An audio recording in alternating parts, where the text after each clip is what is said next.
Eu estou um pouco preocupado por dois motivos. Segundo, primeiro que eu estou no púlpito. E uma vez eu fiz uma palestra e eu falei alguma coisa contra a Igreja Católica.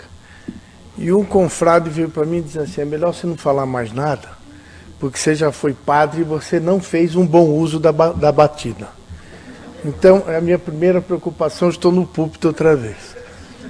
E segundo, eu fiquei maravilhado com o que a Cristiane colocou, maravilhado e emocionado, eu acho que todo mundo ficou.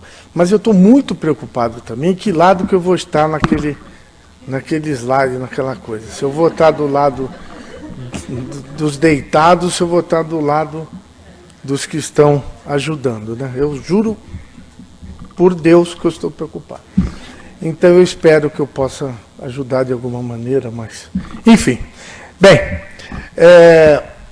nós temos um tema aqui que pode parecer um tema muito tranquilo, mas para todos nós, mas não o é. E eu diria até que o aborto do anencéfalo é um tema polêmico dentro do meio espírita. Eu sei porque eu tenho conversado com pessoas, com amigos, com colegas espíritas, e eu vejo, por vezes, questionamentos pertinentes até, né? Então, o que nós estamos aqui hoje para discutirmos e vamos tentar, como o Furlan com o Laércio falou, existem algumas coisas bastante interessantes. Muito bem, eu acho que eu errei com a coisa, o próximo. Não é o próximo. O que eu tenho que fazer aqui? Meu Deus do céu. Help! Eu vou mexer aqui. Ele mandou apertar o da direita, eu apertei, mas aí apareceu essa tela aqui. Deixa eu ver como é que eu vou fazer. Eu sei, não consigo sair daqui. Você mandou apertar essa aqui, hein? Eu apertei. Ué, meu Deus do céu. Entrou a outra, tô calmo. Dó, vê que ele vê o tempo aí que ele tá me enrolando aqui. E agora? Então, foi essa que eu apertei. Será? Meu Deus, olha lá. Você tá me ensinando errado. Pronto, agora vai. Ó. Qual é? Olha lá. Calma. Tô calmo.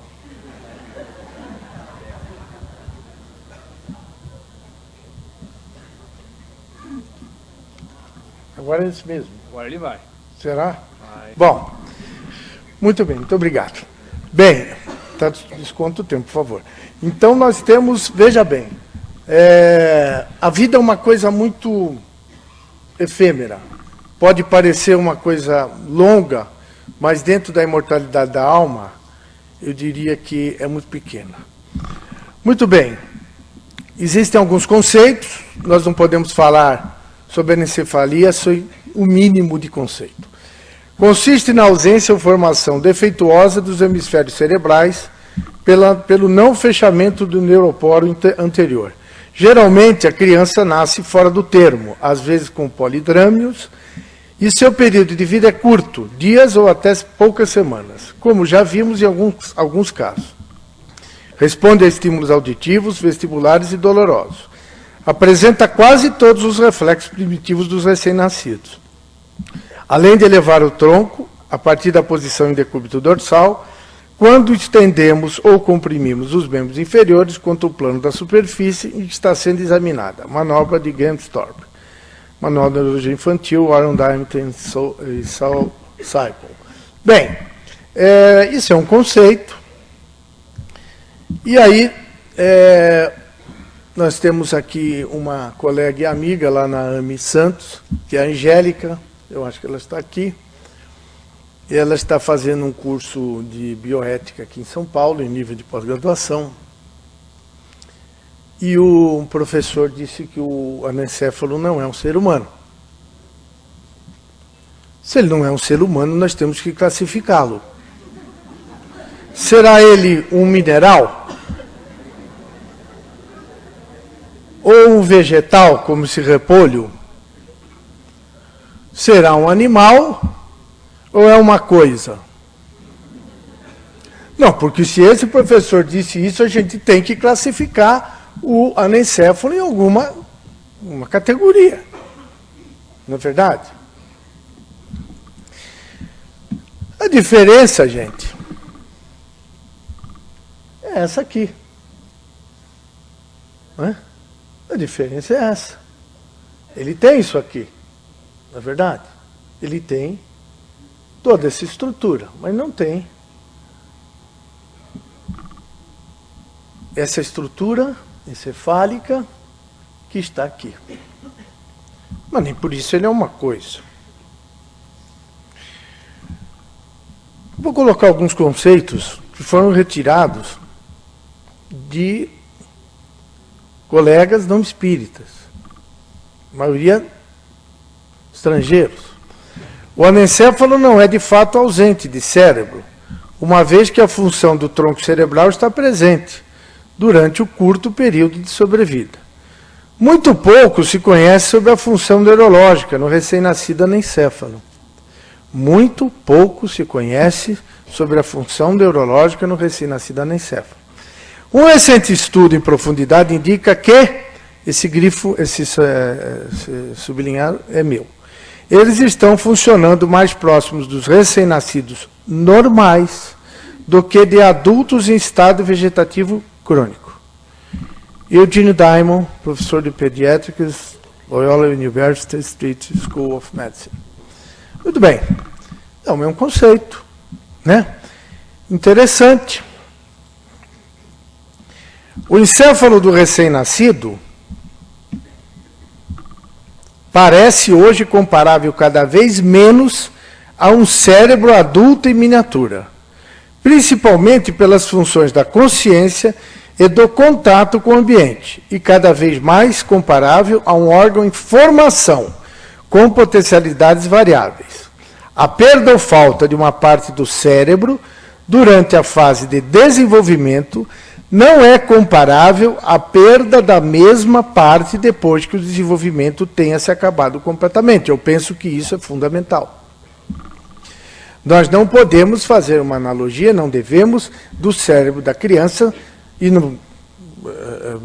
do anencefálico com o cérebro adulto. O Sérgio Felipe falou sobre plasticidade, isso vai ser tocado aqui. Essas considerações têm particular relevo na avaliação da capacidade do anencéfalo. Não se trata, obviamente, da possibilidade por parte do tronco de suprir as funções do córtex faltante, mas de admitir que a neuroplasticidade do tronco poderia ser suficiente para garantir ao anencéfalo, pelo menos nas formas menos graves, uma certa primitiva possibilidade de consciência. Deveria, portanto, ser rejeitado o argumento que o anencéfalo, enquanto privado dos hemisférios cerebrais, não está em condições, por definição, de ter consciência e provar sofrimentos. Isso é do Comitê de Bioética do governo italiano, que, pelo jeito, está muito à frente do Comitê Bioético brasileiro. Me desculpe o nosso povo. A questão dessas crianças manterem ou não algum tipo de relacionamento com o mundo exterior, ou experimentarem sensações, mesmo na ausência total ou na presença de apenas resquícios do hemisfério cerebrais, tem sido objeto de controvérsia, pela possibilidade da ocorrência de um certo grau de neuroplasticidade vertical, a partir de estruturas encefálicas remanescentes. Este fenômeno é tanto mais importante, quanto mais precoce ocorre a malformação. No caso da anencefalia, ainda no primeiro mês, já que as possibilidades de um rearranjo do encéfalo em formação são bastante diferentes do encéfalo adulto, onde existe maior limitação. Shillman, 1988, Shillman, 1989. Através desse mecanismo poderiam ser explicadas certas descrições de mães que, acompanhando crianças com anencefalia, dizem perceber algum tipo de interação com seus filhos durante a gestação. Obrigado, Cristiane, porque você já deixou todo o terreno aplainado. Ou após o parto. E que classicamente têm sido atribuídas a meros reflexos. Dr. Rodolfo Acatauaçu Nunes, professor da adjunta do Departamento de Cirurgia Geral da Faculdade de Ciências Médicas da Universidade do Rio de Janeiro, médico doutor em cirurgia geral, setor torácico. Bom, um produto dessa controvérsia, isso é muito interessante, foi a rápida mudança de posição do Conselho de Ética da Associação Médica Americana, em 1995.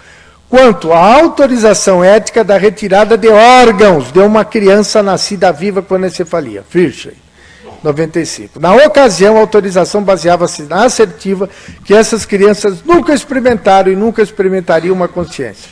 Entretanto, pouco depois, e o grifo é meu, e pela primeira vez em sua história, a Associação Médica Americana reconsiderou sua posição, voltando a proibir a doação de órgãos, fora dos padrões aceitos internacionalmente para a morte cefálica.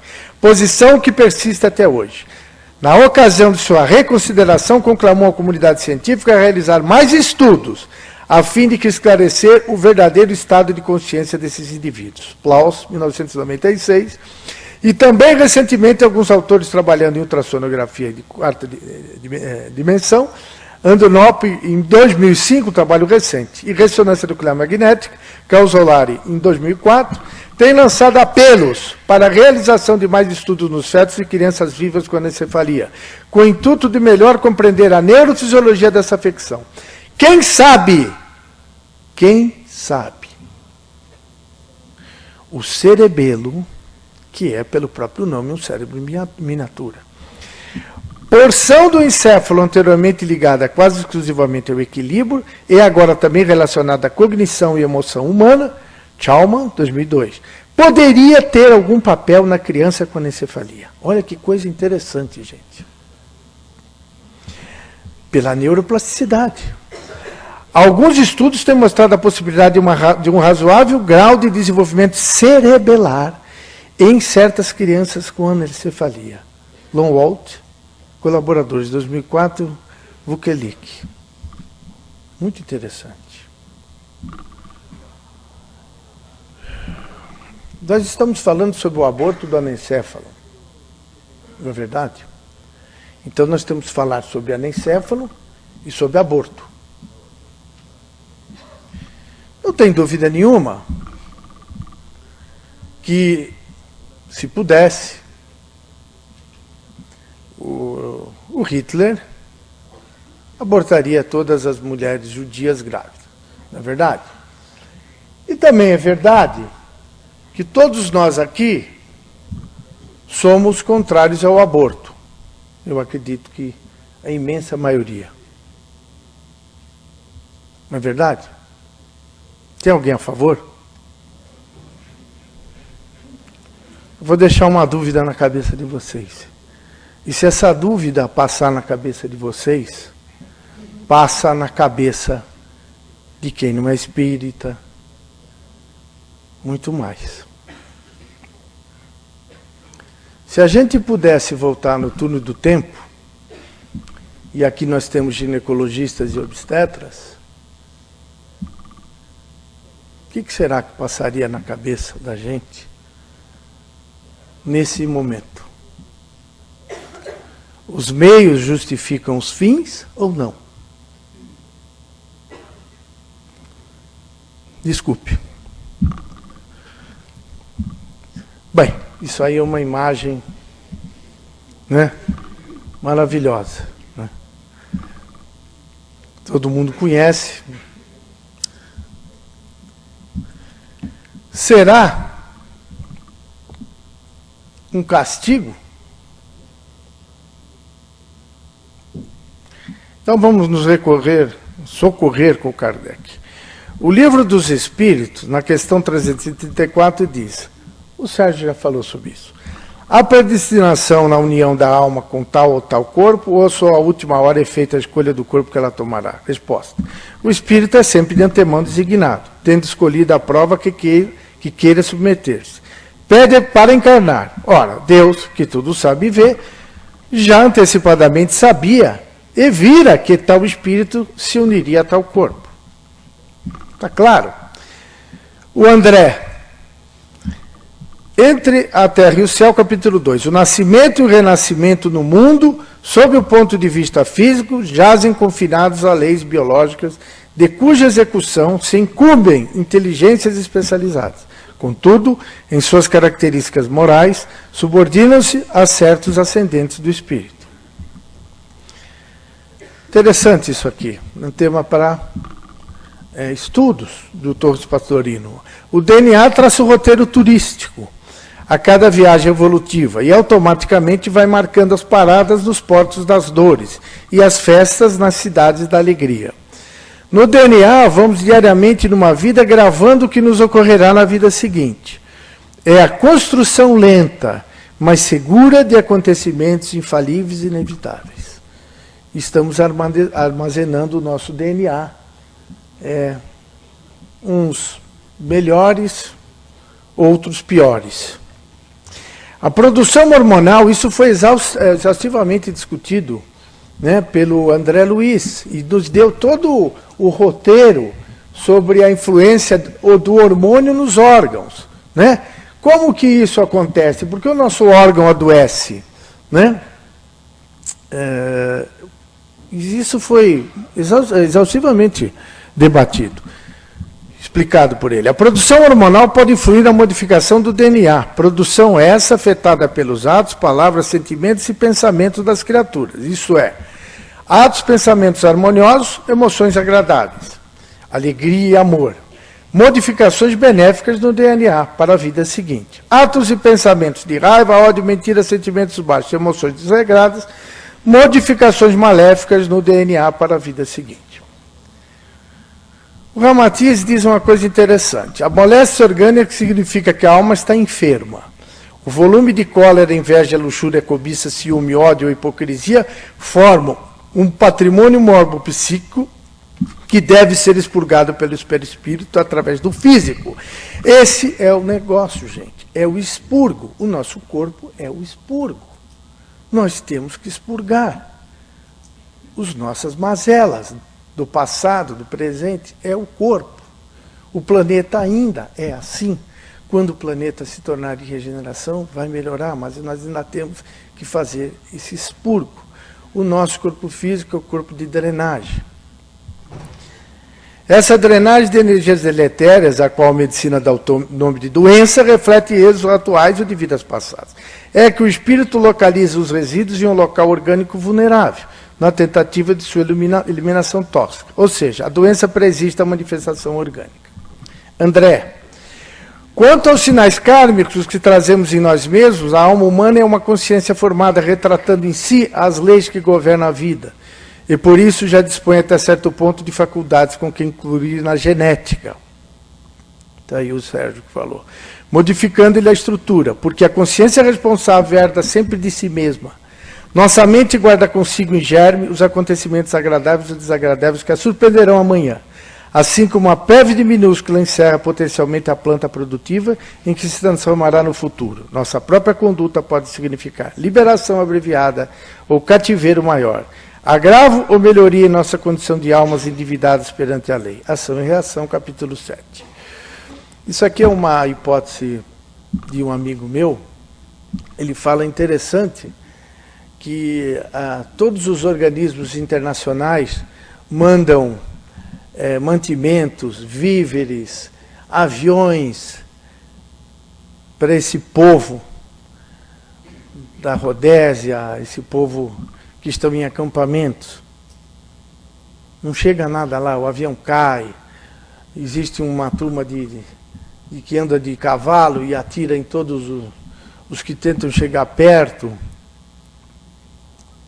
Será que tem alguma coisa a ver essa turma que promoveu tudo aquilo e essa turma que está lá hoje? E nem por isso a gente não pode deixar de ajudá-los. De todas as maneiras nós temos que tentar chegar nesse povo. Isso é uma hipótese do meu amigo, do Maneco. Emmanuel, questão 39, o Consolador. Quais as causas do nascimento de monstruosidades entre homens e entre os animais? Essas monstruosidades aqui nós temos que ter uma certa um certo jogo de cintura quando foi falado isso, porque nós não consideramos, nós estamos falando sobre o anencéfalo, e nós não consideramos o anencéfalo como nenhuma monstruosidade. É outra coisa. Foi mais ou menos o que, mais ou menos não, literalmente o que o Sérgio Felipe falou antes. Entre os homens, esses fenômenos dolorosos decorrem do quadro de provações purificadoras e constitui luta expiatória, não só para os pais sensíveis, como também para o espírito encarnado. Quanto aos animais, temos de reconhecer a necessidade imperiosa das experiências múltiplas no drama da evolução anímica. A doutora Marlene Nobre, que aqui está presente, nos brindou, na Folha Espírita, se não me engano, em 2004, com isso aqui. Se somos espíritas, a explicação para os fetos anencefálicos é muito mais lógica e racional. Não podemos nos esquecer de que só o espírito tem capacidade de agregar matéria. Se não tivesse um espírito no comando, o anencéfalo não poderia formar seus próprios órgãos. E o fazem a tal ponto que eles são cogitados para transplantes. Não cumpriria o seu metabolismo basal e não teria preservado as suas funções vitais. O espírito expressa-se através do perispírito, ou do corpo espiritual, e este, por sua vez, modela o corpo físico. Se há erros ou deficiência na modelagem, isso significa que o espírito deformou o seu perispírito por problemas kármicos, ou faltas cometidas em outras vidas. Assim, como podem ocorrer deficiências dos mais variados órgãos, a questão não é diferente em relação ao cérebro. No caso do anencéfalo, o perispírito está lesado, principalmente em seu chakra, o centro de força cerebral, que é responsável pela percepção, visão, audição, tato, etc. Pela inteligência, palavra, cultura, arte, saber, e atua no córtex. O espírito, com este tipo de malformação, errou, portanto, na aplicação da inteligência e da percepção. Muito obrigado, doutora Marlene Nobre. A senhora me ajudou muito. Tem que ter cuidado, gente. A gente não pode dispor da vida, porque isso não é um bem, isso é um bem outorgado. Para nós, né, e para os outros. Então, a gente tem que ter muito cuidado. Então, a gente tem que falar sobre doação, um pouquinho de doação de órgãos, porque esse aí é uma das coisas que está se falando no anencéfalo. Quais os critérios hoje para transplantar órgão? Qualidade de vida. Vida vegetativa é um dos critérios. O nível de consciência, capacidade de pensar é critério. Então, a gente pode tirar órgão de esquizofrênico, de Alzheimer, não pode? Por esse critério, pode. Utilidade para a sociedade, certeza da morte. Então, vamos tirar órgão de condenado à morte também, não pode?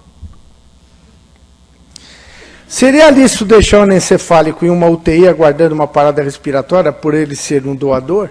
Fazer uma assistência terapêutica, que a gente está aqui discutindo isso há vários medinespes, com as nossas cartas de princípio. Quanto tempo isso levaria? Trata-se de decisão ética das mais difíceis na prática clínica. Considerar como apto para a doação de órgão recém-nascido com tronco encefálico funcionante. Não importa quanto tempo, portanto, vivo. O próprio Conselho Federal de Medicina, na resolução que dispõe sobre a morte encefálica, define alguns pontos que não devem suscitar dúvidas para a sociedade quanto aos critérios de um ente morto. Com esse propósito, convém enfatizar que o anencéfalo, mesmo com a baixa expectativa de vida, detém tronco encefálico, respira após o nascimento, esboça movimentos e, na condição de ser vivente, a ninguém é dado o direito de praticar homicídio, promovendo a retirada de órgãos para serem transplantados. Sérgio Biapina Costa, Anencefalia e Transplante, São Paulo, Revista da Associação Médica Brasileira, 2004. O Conselho Federal de Medicina, 13 anos depois, volta à carga, dessa vez com uma resolução que permite, isto é, torna lícita a retirada de órgãos de crianças anencefálicas, nascidas vivas, desde que com a anuência de seus pais. Para a pesquisa em seres humanos, a lei declara que há necessidade de assinatura, pelo ser, objeto da pesquisa, de um termo de consentimento livre e esclarecido. Será que os pais aos quais venha isso ser proposto e que eventualmente venham consentir o uso de seus filhos como doadores de órgãos, será dito claramente que essa retirada de órgãos será feita com a criança viva. A criança está viva. Que médico se prestará a tão sinistro mistério? Será o Beslan brasileiro? Deus nos acuda. Dr. Herbert Prachedes, Niterói. A resolução número 1752 de 2004, Conselho Federal de Medicina, afirma que os anencéfalos são natimortos cerebrais, por não possuírem hemisférios cerebrais. O que é natimorto cerebral? O que é isso aí? É uma nova nomenclatura? Natimorto cerebral?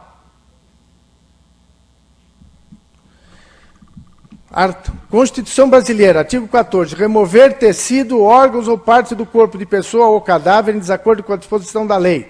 Se o crime é praticado em pessoa viva e resulta de morte, pena, reclusão de 8 a 20 anos e multa, de 200 a 360 dias, multa. Interessante, gente. Homicídio simples no artigo 121 do Código, reclusão de 6 a 20 anos. E essa história de remover órgão é de 8 a 20 anos. Cuidado, gente, a gente vai tudo para a cadeia. É melhor matar o cara na rua aí do que, sei lá, do que isso é cuidar. Olha, isso é a lei. O anencéfalo é uma pessoa vivente, reduzida a expectativa de vida no limite de seus direitos e a sua dignidade. A supressão de um ser vivente não é justificável, mesmo quando proposta para salvar outros seres de uma morte certa. Conclusão do Comitê de Bioética do governo italiano, agora 2004. Isso aqui é muito legal. O reconhecimento da anencefalia em útero ou na enfermaria após o nascimento é inquestionavelmente traumático para os pais. Embora o período de tempo entre o reconhecimento e a morte da criança seja geralmente breve, quando o diagnóstico é feito após parto, a necessidade de apoio e aconselhamento é muito mais prolongada. Embora as estratégias convencionais envolvam manter o bebê anencefálico separado dos pais, há uma séria questão quanto aos benefícios derivados de uma estratégia de negação. Negue, o seu filho não nasceu? A experiência com fornecimento de apoio aos pais das crianças com defeitos graves tende geralmente a indicar que há efeitos salutares de os pais afirmarem seu parentesco com a criança, dando nome ao bebê e abraçando antes da morte. O processo de luto, quando assumido, ao invés de suprimido, pode ser uma parte integral da aceitação e cura definitiva. O professor Eugene Diamond, do pediátrico que a gente fez.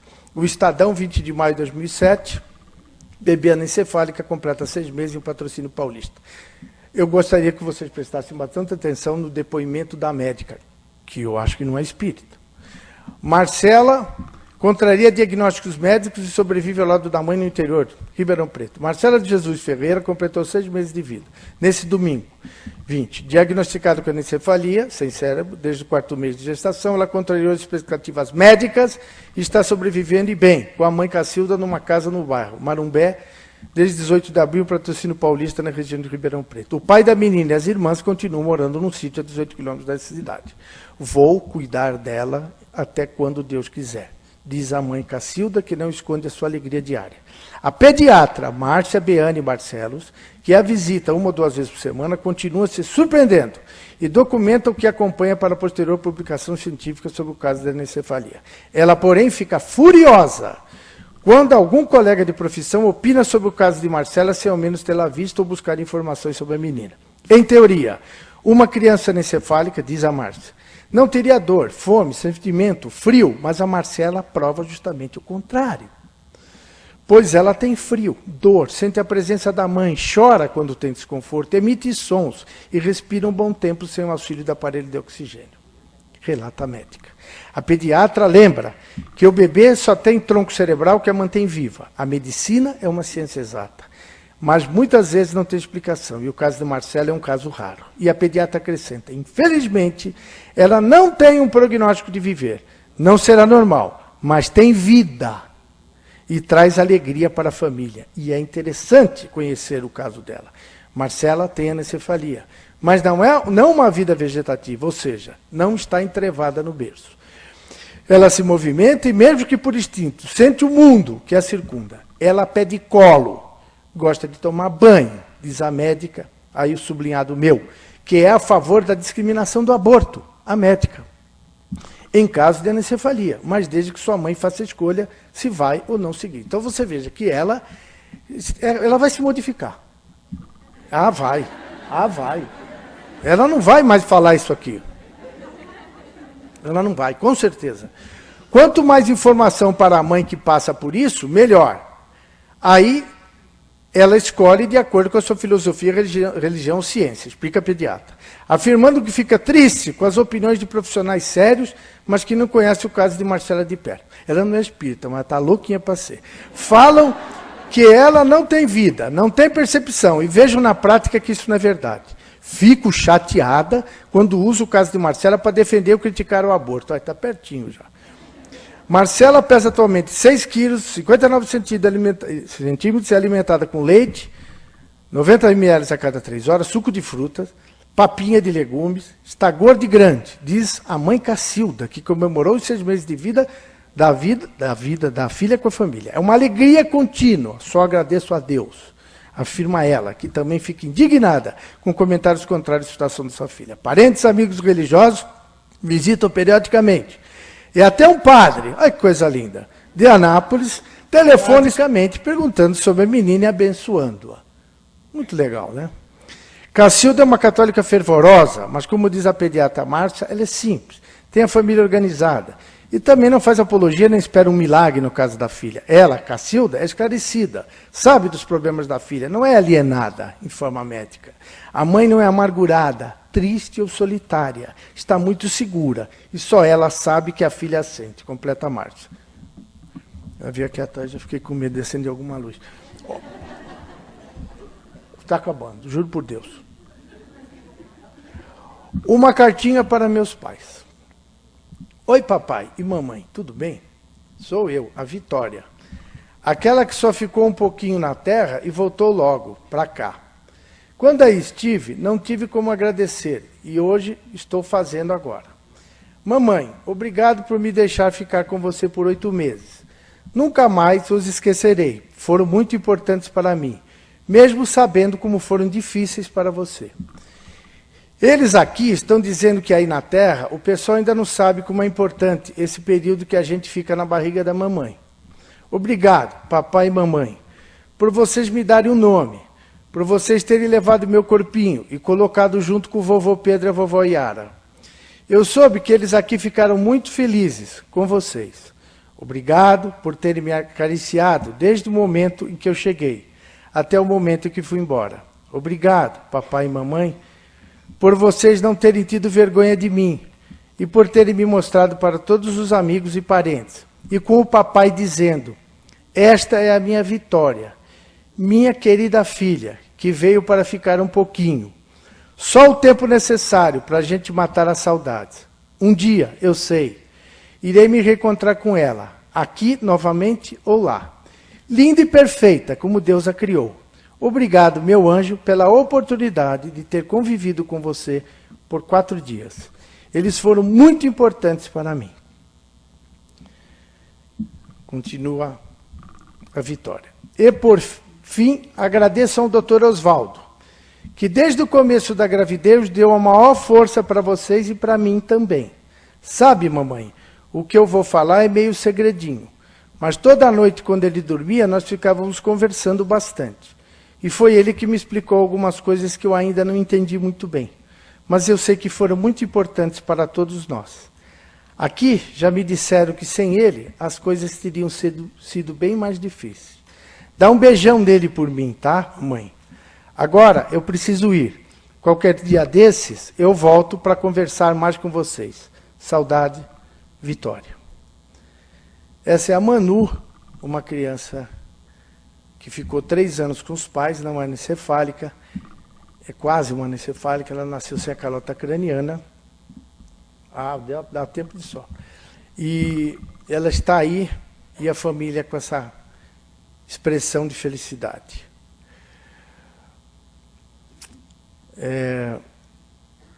Eu gostaria de agradecer a todos vocês e dizer que